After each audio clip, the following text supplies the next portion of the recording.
International fathers day మరి శుభాలు తెలుపబోయే ముందుగా మరి ఈ లోకంలో మనము నరులుగా ఎన్నైనా చెప్పుకోవచ్చు, కానీ మనకు అంతటి ఘనతనిచ్చిన మరి మన పరమ తండ్రి, ప్రేమగల తండ్రి, పరలోకపు తండ్రికి మరి ఇంత ఆయుష్నిచ్చి, మన కుటుంబాలనిచ్చి, మనకు సంతానమునిచ్చి, మనల్ని యజమానుడిగా చేసిన మన తండ్రి అయిన మరి పరలోకపు యజమానుడికి, మన పరలోకపు తండ్రికి ఒకసారి గట్టిగా మరి హల్లెలూయా చెప్దామా?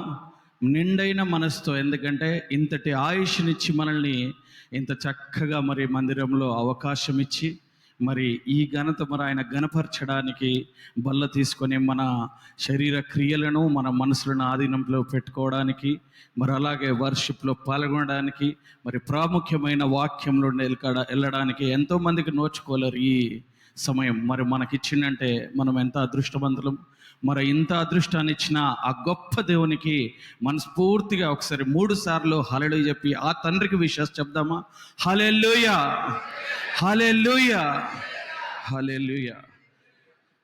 థ్యాంక్ యూ అండి. ఎందుకంటే ఆయన లేకపోతే మనకు ఈ జీవితం లేదు. మదర్స్ డే లేదు, ఫాదర్స్ డే లేదు, బ్రదర్స్ డే లేదు, ఏది లేదు. కాబట్టి ముందుగా ఆయనని ఘనపరచాలి. అయితే అంతర్జాతీయ ఫాదర్స్ డే శుభాకాంక్షలు తండ్రులందరికీ కూడా చెప్తూ, మరి తండ్రులందరికీ శుభాకాంక్షలు తెలుపుతూ, మరి తండ్రి బాధ్యతను మనం ఈరోజు ఎక్కడ గుర్తు చేసుకుంటున్నాం? దేవుని ఆవరణంలో.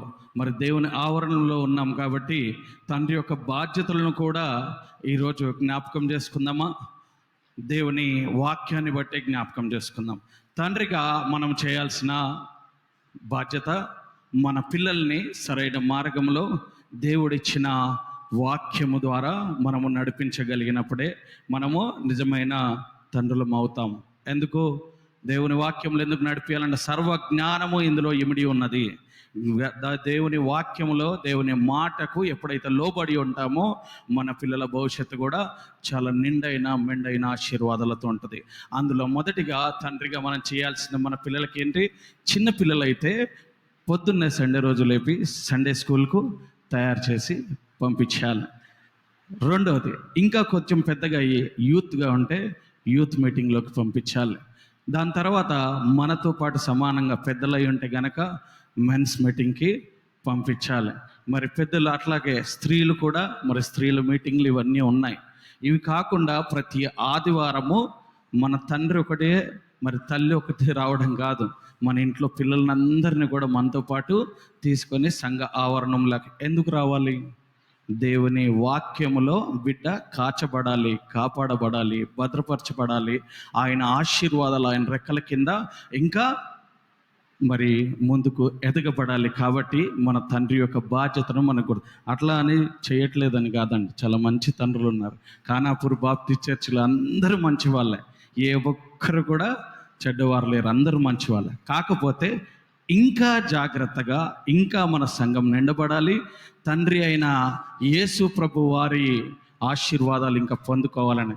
ఎందుకు ఈ మాట చెప్తుంది తెలుసా? సాతాను ఎప్పటికప్పుడు మనల్ని తండ్రి నుంచి దూరం చేయడానికి ప్రయత్నిస్తూనే ఉంటుంది. అది ఏ రకంగా అయ్యి ఉండొచ్చు, ఏ రకంగా అయినా అయ్యి ఉండొచ్చు. మీ చెవులు కొరుకుతుండొచ్చు, మిమ్మల్ని సంఘానికి దూరం చేయొచ్చు, చెడ్డ మాటలు మాట్లాడుతుండొచ్చు. తండ్రికి వ్యతిరేకమైన అనేక కార్యక్రమాలు సాతాను ఎప్పటికప్పుడు చేస్తూనే ఉంటుంది. చేస్తుందా లేదా? 1000% చేస్తుంది. కాబట్టి ఏం చేయాలి? దీనికి భాగంగానే ఆదివారంతో పాటు రోజు మార్చి రోజు ఎప్పుడు దేవునికి దగ్గర ఉండాలని సంఘ కమిటీ, మరి సంఘ కాపరి గారు, ఆత్మీయ తండ్రి గారు ఆలోచన చేసి డే బై డే కార్యక్రమాలను మనం పెట్టడం జరిగింది. ఏం వెళ్తాంలే సాతాను క్రియ, ఎందుకు పోతున్నావురా సాతాను క్రియ, వద్దురా సాతాను క్రియ. కాబట్టి ఏవి పట్టించుకోవద్దండి. వాక్యం ఒక మాట చెప్తుంది, ఏమని? నరులను ఆశ్రయించుట కన్నా యెహోవాను ఆశ్రయించుట మేలు. కాబట్టి దేవునికి దగ్గర ఉందాం, దేవుని కార్యక్రమాల్లో పాల్గొంటాం. నీ బిడ్డ చెడిపోకూడదు, నీ బిడ్డ బయట అన్యులతో సహవాసం చేయకూడదు, నీ బిడ్డ ఈ లోకానుసారంలో కలవకూడదు అని ఈ తండ్రుల రోజున నీ బాధ్యత తండ్రిగా, బిడ్డ టైం అవుతుంది, చిన్నపిల్లడు సండే స్కూల్ నువ్వు నడవాలి, ఎంబడిబడి పరిగెత్తించాలి. దాని ప్రతిఫలము భవిష్యత్తులో దేవుని చింత కాచబడతాడు, నీకు గొడుగై నీడను కూడా రేపు ఇస్తాడు. కాబట్టి ఈ మాటను గుర్తుంచుకోవాలి ప్రతి తండ్రికి కూడా. మరి నాకు విషెస్ చెప్పడానికి ముందుగా అవకాశం ఇచ్చిన మన తల్లి సంఘమైన చి శామిలయ్య గారికి, ఫాస్టర్ ఆఫ్ లియట్ గొల్లపల్లి గారికి, అలాగే అక్కడ ఉన్న కమిటీ వారందరికీ, తర్వాత మన ఆత్మీయ తండ్రి మన సంఘ కాపరి గారికి, నా తోటి మరి కమిటీ మెంబర్స్ అందరికీ కూడా తండ్రుల రోజు శుభాకాంక్షలు తెలియజేస్తున్నారు.